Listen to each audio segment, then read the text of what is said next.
Hello, this is just a video on a few glitchy bugs that we found, me and a couple of my Instagram followers that have sent over. We're going to start on The Witcher 3 with one of my clips, and a cat that really doesn't like sitting on a bench there. It's glitching through the bench. He doesn't like Geralt very much, so he decides to wander off. However, he wanders up onto the table and then down through the bench and leaves his arse in the air, pointing towards Geralt. Really doesn't like Geralt, this cat. Watch, he floats up through the table and then down through the table, leaves his arse in the air as if to say, "Hey Geralt, ever seen one of these before?" And then wanders on to carry on with his day. Moving on to FIFA 20. This is my team, my Pro Clubs team. We're dressed in pink because why not?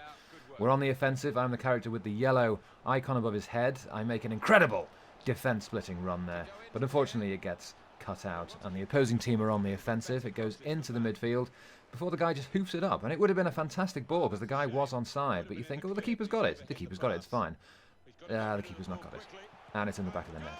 If you listen very, very carefully in the slow motion, you can actually hear the point he has a brain fart.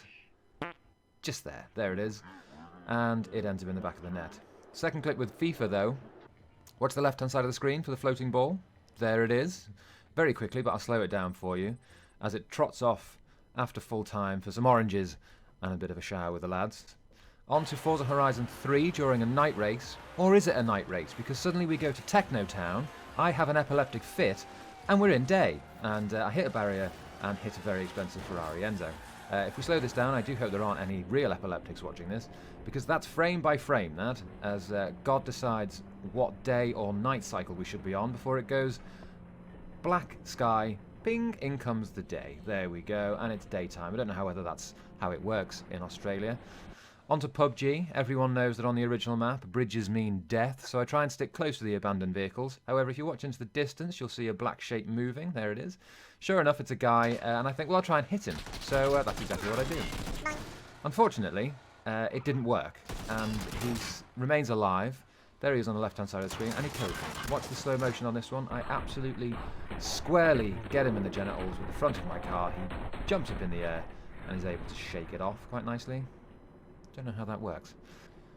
Staying with PUBG, this is the load-in map for, I think it's Myanmar. I can't be too sure, possibly not. You'll see me punching a shape in the ground. It's a guy that's been stuck in the ground. He hasn't quite loaded in yet, so me and another member of the community decide that the best alternative for this gentleman is to bounce apples off his head. You'll see the guy, no mercy here, right off his bonds there. Moving on to Need for Speed Heat on a night race. I'm on heat level 2 and I'm being chased by a cop, but as I go through the checkpoint, watch the right hand side of the road, you'll see red and blue flashing lights before in comes the police car. I have no time to react and I flip it on its side. In slow motion you can actually see the exact moment that the car pings into existence. I have no time at all to react, which is why I thump it squarely up its arse, pops in, and there it goes. A nice big flip on the side, which means my heat level goes up. I'm on the hunt for collectibles and I'm looking for artwork on this one, so I think maybe it's on the top of this intersection tunnel here. So I try and slide down on the left hand side, but I get reset. So I think, well, maybe if it's not on the left hand side, maybe it'll be on the right hand side. So I do exactly the same thing. I try and slide in here, but unfortunately I get stuck. And you'll see me rev and reverse. But as the camera pulls away, you'll notice that my car is fully embedded in a rock. There it is. In fact, it's so embedded that from this angle here, you can only just see the front left-hand side of the RX-7. That's a good one, that one. I like that one.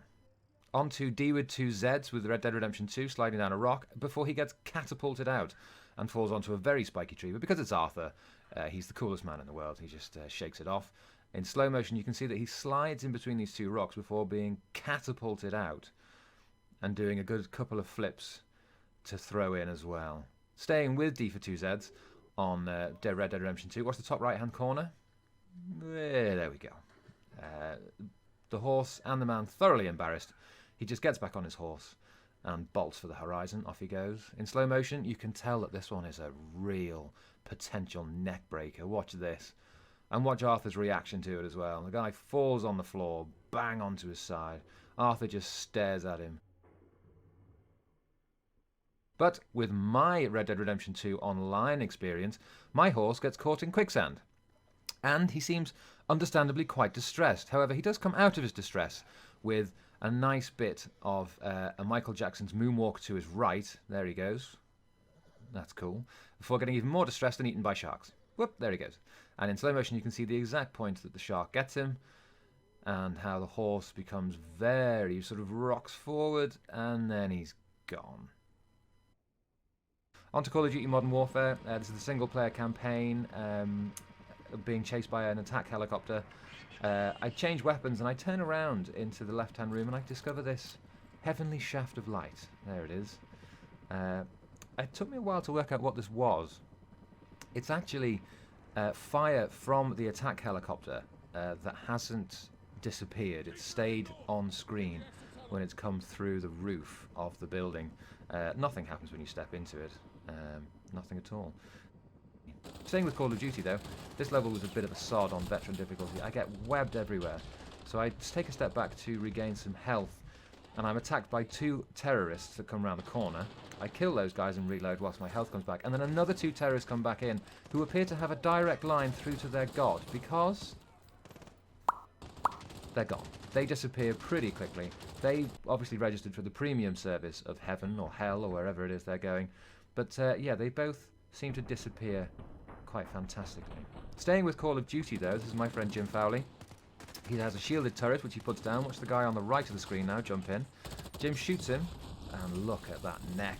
Isn't that incredible? Watch this in slow motion. Watch his neck bend up like a giraffe before Jim carries on fighting. Look at the look of disdain in his eyes looking at Jim. And finally, moving to Half-Life 2. This was Retro Existential, an Instagram follower of mine. He's piled a load of stuff in the teleporter, and the idea is you teleport from one plate to the left-hand side, which is exactly what he does. But watch the folder at the top disappear over like that, and then it cocks everything up. It jumps from one plate to the other. What are the chances of that? And then it disappears everything, so people are picking folders out of the back of their heads. I hope you enjoyed this video, and I hope to see you in another one in the very near future. Goodbye.